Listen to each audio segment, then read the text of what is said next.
And breaking news, a wildfire growing right now in San Jacinto County. That blaze has been burning for more than 24 hours. It's now grown to more than 2,400 acres. And just moments ago, we learned the wildfire is the result of a prescribed burn that got out of control. The fire now 20 to 25% contained, and in just the last few minutes, we learned one home was destroyed in the blaze. But as of now, no injuries or deaths have been reported as a result of the fire, and of course, that's good news. Montgomery and San Jacinto counties have filed local disaster declarations with more than 900 homes still under evacuation orders at this hour. At this point, it is still not safe to return, but we should receive an update on those orders later this evening.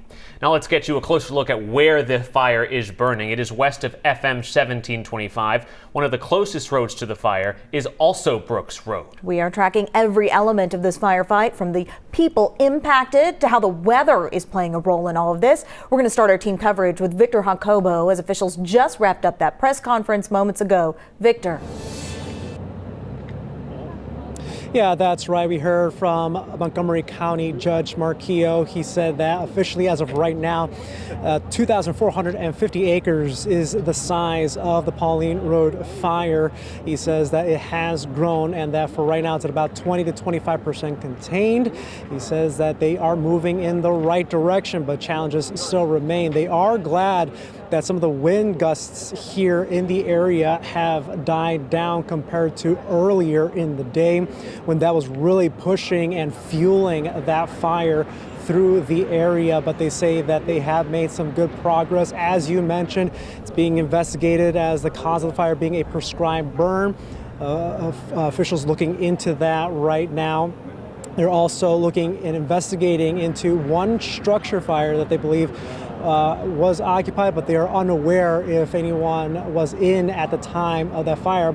They also mentioned how that structure was actually relatively far away from the start of that prescribed burn, giving you the sense that this fire has advanced and has moved to other places, really threatening some residential areas. And as you mentioned, they do expect a briefing here at the command center, gathering their information and learning whether or not it is safe for some of the folks who have evacuated to move back into their residences. They're going to make that decision and announcement later this afternoon as they gather some more information.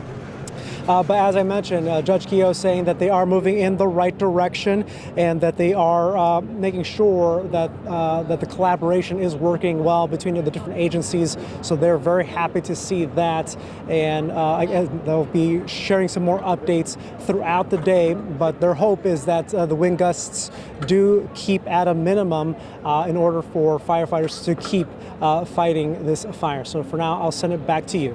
Yeah, absolutely. Victor, thank you so much. As you said, crews have been working around the clock to contain the fire as families in the evacuation areas wait to see if their homes were impacted. Jason Miles is live in San Jacinto County near Cut and Shoot, an area already charred by this fire. Jason.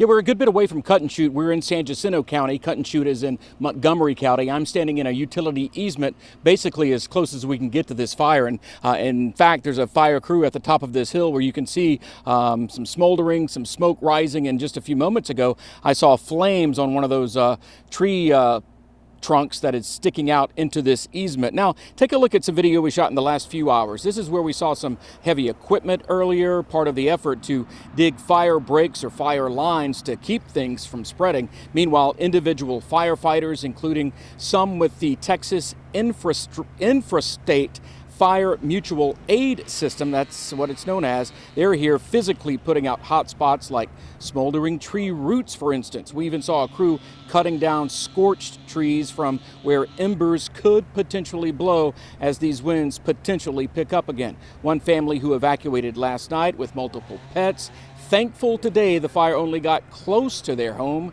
so far. Basically, they put about 5 engines in our front yard, around the yard. Said they'd do the best they could to protect the houses. Obviously, they did a good job. And we've been through several neighborhoods out here today. Plenty of people still at their homes despite those voluntary and mandatory evacuation orders. But then again, some may have spent the night away last night, then came back today to check on things. So they may once again spend the night elsewhere. In fact, back here live, I can tell you there's a store not too far from where we're standing here today, where I'm told multiple people actually slept in their cars and trucks overnight. A safe place to be, and obviously they had food and water and other supplies nearby as well. That's the latest from San Jacinto County. For now, Jason Miles, KHOU 11 News. Yeah, glad